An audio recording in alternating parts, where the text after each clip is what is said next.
Puri ready ಆಗಿದೆ, ಸಾಗು ಕೂಡ ರೆಡಿ ಆಗಿದೆ. ಇದಕ್ಕೆ ಮೊಟ್ಟೆ ಹೊಡೆದು ಹಾಕಿದ್ದೀನಿ. ಇವತ್ತು ನಾನು ಮಾಡಕ್ಕೆ ಹೋಗ್ತಿರೋದು ಪೂರಿ, ಅದ್ರ ಜೊತೆ ಸ್ವಲ್ಪ ಗ್ರೇವಿ. ಚಿಕ್ಕ ಚಿಕ್ಕ ಪೂರಿ ಮಾಡ್ತಾ ಇದ್ದೀನಿ. ಪೂರಿ ಮಾಡಿಟ್ಕೊಂಡಿದ್ದೀನಿ ನೋಡಿ. ಈಗ ಎಣ್ಣೆಲಿ ಬಿಡೋದಷ್ಟೇ. ಎಣ್ಣೆ ಕಾಯ್ತಾ ಇದೆ. ಈಗ ಎಣ್ಣೆ ಕಾಯ್ದಿದೆ, ಪೂರಿ ಬಿಡೋಣ.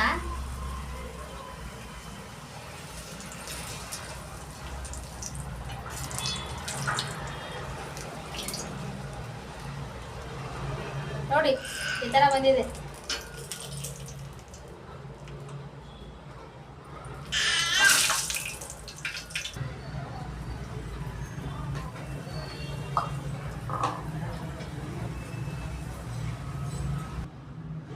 ಈಗ ಪೂರಿ ರೆಡಿ ಆಗಿದೆ.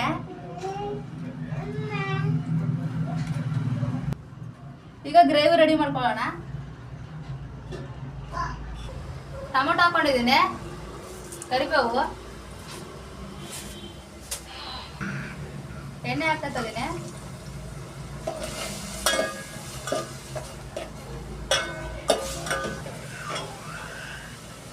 ಉಪ್ಪು ಹಾಕೋತಾ ಇದ್ದೀನಿ, ಖಾರ,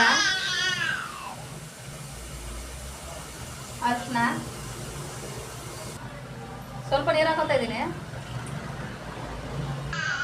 ಇವಾಗ ಒಂದು ಮೊಟ್ಟೆ ಹೊಡೆದು ಹಾಕ್ತಾ ಇದ್ದೀನಿ.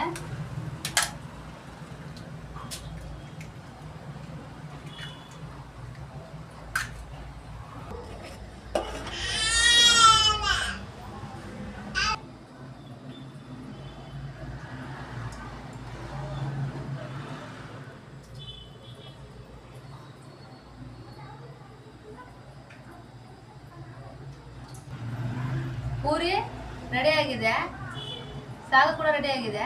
ಇದಕ್ಕೆ ಮೊಟ್ಟೆ ಹೊಡೆದು ಹಾಕಿದ್ದೀನಿ ನೋಡಿ, ಎಷ್ಟು ಚೆನ್ನಾಗಿ ರೆಡಿ ಆಗಿದೆ. ಚಿಕ್ಕ ಚಿಕ್ಕ ಪೂರಿ ನೀವು ಕೂಡ ಮಾಡ್ಕೊಬೋದು, ಸಖತ್ ಟೇಸ್ಟ್ ಆಗಿದೆ.